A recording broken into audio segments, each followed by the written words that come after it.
Hi, I'm Jared Bentley, and you're watching the Johnson City Press Week in Review.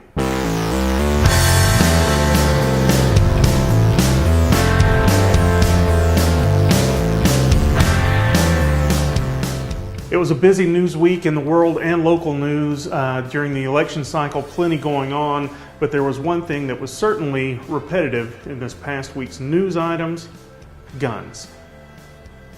44-year-old Jennifer Brewer Rooney was shot and killed in Bristol in the early hours of Thursday morning while driving to load newspapers for delivery. 4 others were injured. Bristol, Tennessee police responded to reports of an active shooter on Volunteer Parkway at 2:17 a.m. Thursday, where a gunman was armed with at least 2 weapons. He reportedly fired at the Parkway Days Inn and then at several vehicles.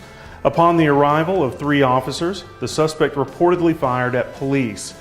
The officers then returned fire and struck the suspect. Bristol, Tennessee Police Chief Blaine Wade added that the incident was contained almost immediately upon the police response. There was also another shooting reported late last night on State Street in Bristol.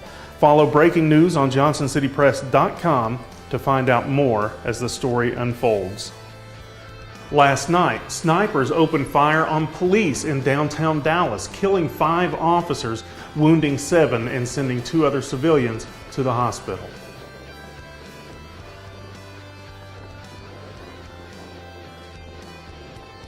To say that our police officers put their life on the line every day is no hyperbole, ladies and gentlemen.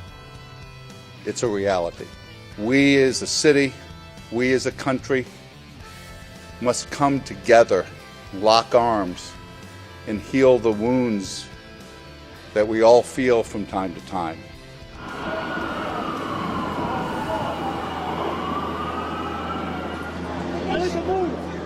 Move away from this area. This guy's got a rifle. He said someone has a rifle. The shootings occurred during protests over 2 recent fatal police shootings of black men in other cities: Alton Sterling in Baton Rouge, Louisiana, and Philando Castile in Falcon Heights, Minnesota. Sterling was shot and killed while selling CDs at a local convenience market after police received reports of a man with a gun at the store. Video shows that he was restrained at the time and had been tased by officers. Castile was shot in his vehicle after being pulled over for a broken tail light. He informed the officer that he was legally carrying a concealed firearm and was shot 4 times in the chest as he allegedly reached for his license and registration. The aftermath and his death were recorded by his girlfriend, Diamond Reynolds, a passenger in the vehicle at the time, along with her 4-year-old daughter. Over 200 people showed up at the Appalachian Fairgrounds to discuss the proposed methadone clinic that is supposed to open in Gray, whether it was to talk about the location of the clinic, to oppose it, or to support it. People were very vocal and very emotional. A panel made up of ETSU President Brian Nolan, Mountain States Health Alliance CEO Alan Levine, and Dr. Robert Pack, the Executive Director of ETSU's Center of Prescription Drug Abuse Prevention and Treatment, met with residents and answered questions, the biggest of which was, is the location final? State Reps Micah Van Huss and Matthew Hill were both in attendance to support those against the site. "We're not opposed to getting help for addiction," said Hill. "We're just opposed to this location." Like I said earlier, we are in the middle of the election cycle, and there are tons of stories this week about each candidate, mostly negative on both sides. If you feel like you want to follow that, and most people do, follow the Johnson City Press or jcpvideo.com for up-to-date election news.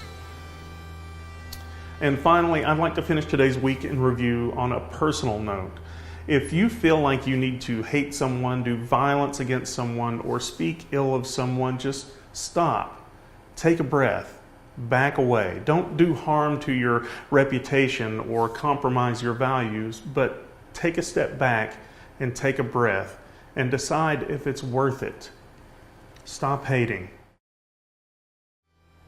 Thanks for watching.